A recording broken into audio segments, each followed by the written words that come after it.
kembali lagi dengan saya. Pada kali ini kita akan membahas IP address dan subnetting. Di sini ada dua pembelajaran, yaitu yang pertama pengenalan IP address dan subnetting, lalu IP public dan IP private, lalu classful dan classless, lalu kasus subnetting, konsep dark subnet, dan yang terakhir konsep switch dan router. Materi yang pertama, pengenalan IP address dan subnetting. Ketika suatu perangkat ingin terhubung ke perangkat yang lain, baik menggunakan wired dan maupun wireless, tentu saja memerlukan identitas nama pada setiap perangkat. Identitas tersebutlah yang dinamakan IP.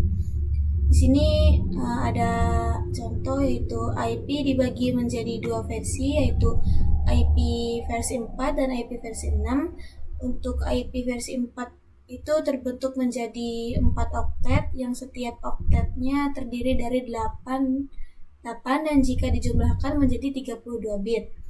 Angka untuk setiap oktet itu merupakan angka desimal 0 sampai 255. Untuk penulisan IP versi 4 yang benar perlu disertakan dengan prefix.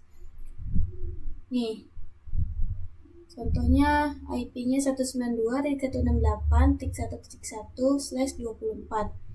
Itu merupakan prefix. Jadi prefix itu menunjukkan IP yang bisa digunakan. Prefix itu biasa digunakan dalam pengkonfigurasian mikrotik dan di Cisco menggunakan subnet mask. Untuk mengetahui prefix yang sesuai itu diperlukan dengan subnetting. Subnetting adalah upaya atau proses untuk memecah sebuah network dan dengan jumlah host yang cukup banyak menjadi beberapa network dengan jumlah host yang lebih sedikit. Teknik subnetting membuat skala jaringan lebih luas dan tidak dibatasi oleh kelas-kelas IP kelas A, B, dan C yang sudah diatur. Oke, kita lanjut. Yang kedua ada IP private dan IP public. IP versi 4 itu dibagi menjadi dua bagian, yaitu IP public dan IP private. IP public menggunakan IP yang digunakan di internet dan bisa diakses dari mana saja.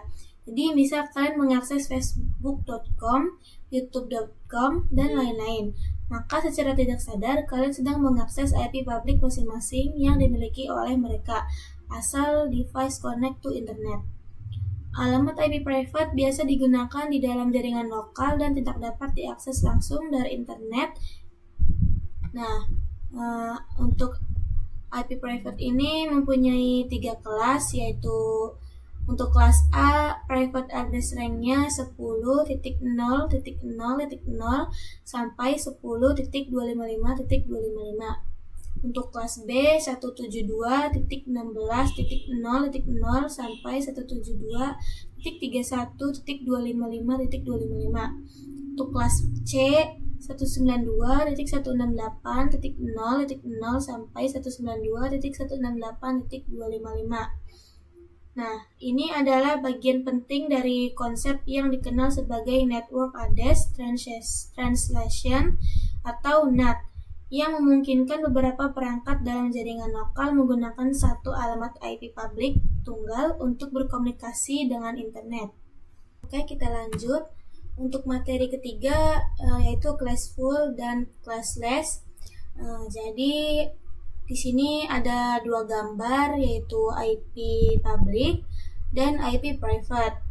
Nah, untuk pengujian itu hanya bisa 3 kelas, yaitu kelas A, B, dan C. Untuk kelas A, IP rank-nya 1 sampai 127, kelas B 128 sampai 191, kelas C 192 sampai 223, ataupun slash nation atau nama lainnya yaitu prefix. Untuk gambar yang sebelah kanan sama ada default subnet mask-nya juga. Jadi kelas A subnet mask-nya 255.0.0.0/8. Untuk kelas B subnet mask-nya 255.255.0.0/16. Kelas C 255.255.255.0/24. Nah, jika terdapat CRDR dan default subnet mask itu termasuk classful addressing atau pengalamatan IP berdasarkan kelas.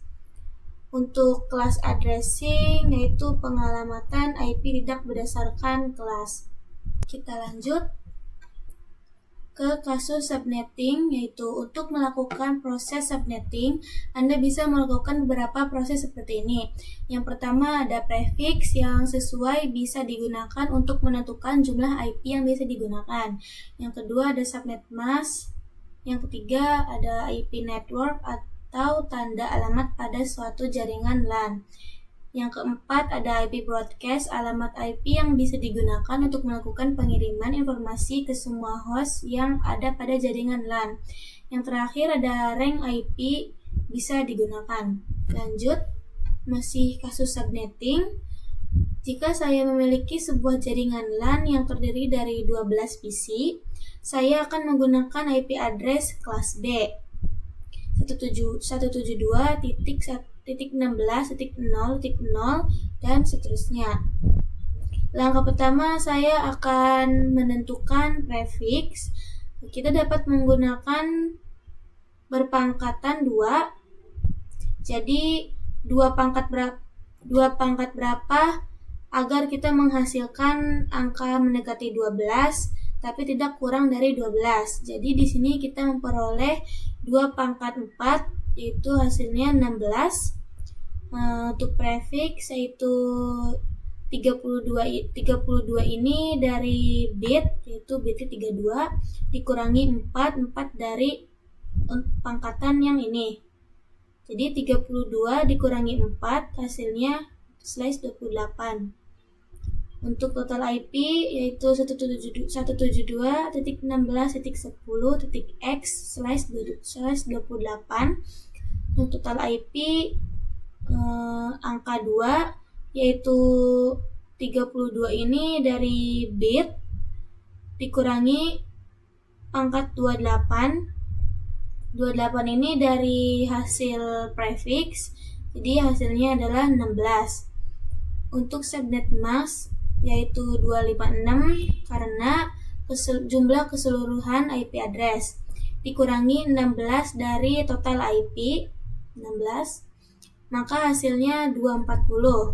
Kita sudah menemukan subnet masknya yaitu 255.255.255.240. Untuk IP network yaitu pasti diawali dengan 0. Angka yang kedua yaitu 16 dari total IP. Untuk angka yang ketiga yaitu 32, berarti 16 itu 16 ditambah total IP 16, jadi 16 tambah 16 yaitu 32. Untuk angka yang keempat yaitu 48 dari 16 ditambah 32, maka hasilnya akan 48.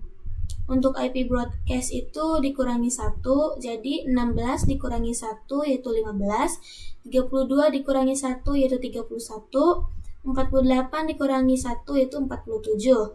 Untuk rank IP yaitu yang paling atas ini tidak bisa digunakan karena sudah digunakan oleh IP network dan IP broadcast. Yang bisa dipakai yaitu yang bawah. Jadi 172.16.10.1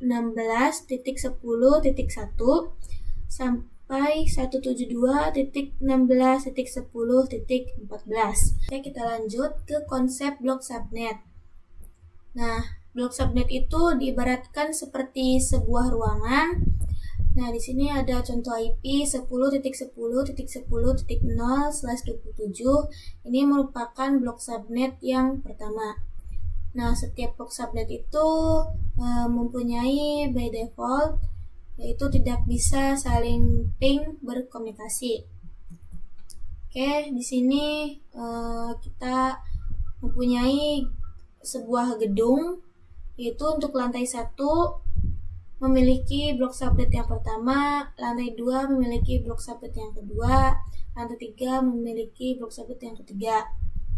Nah, Misal di lantai 1 ini memiliki 6 device, itu bisa saling berkomunikasi, tapi jika terdapat device di lantai 2 dan di lantai 3 itu tidak dapat saling berkomunikasi karena berbeda blok subnet, meskipun bisa menggunakan routing. Oke, kita lanjut ke IP versi 4 delivery type.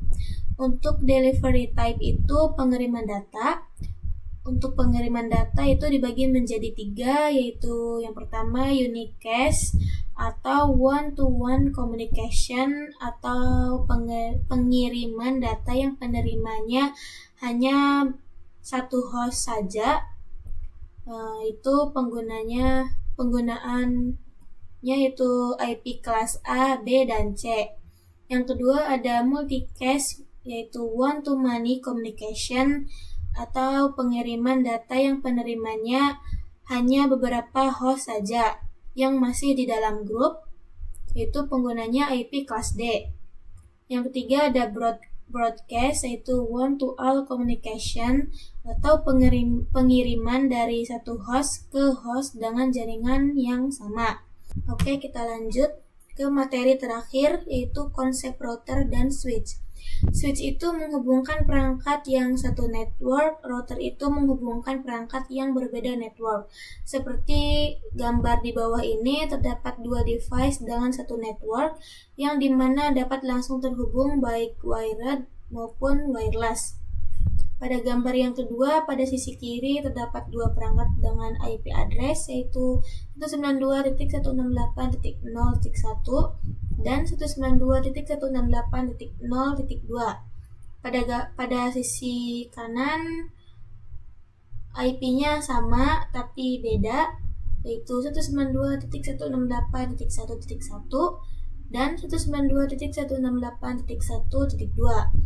Untuk kedua sisi ini memiliki network yang berbeda dan mengakibatkan kedua sisi ini tidak bisa saling berkomunikasi, tetapi kita dapat menggunakan sebuah router sebagai jembatan agar kedua sisi ini tersebut bisa saling berkomunikasi. Oke, segitu saja materi yang bisa saya sampaikan. Kurang lebihnya mohon maaf. Wassalamualaikum warahmatullahi wabarakatuh.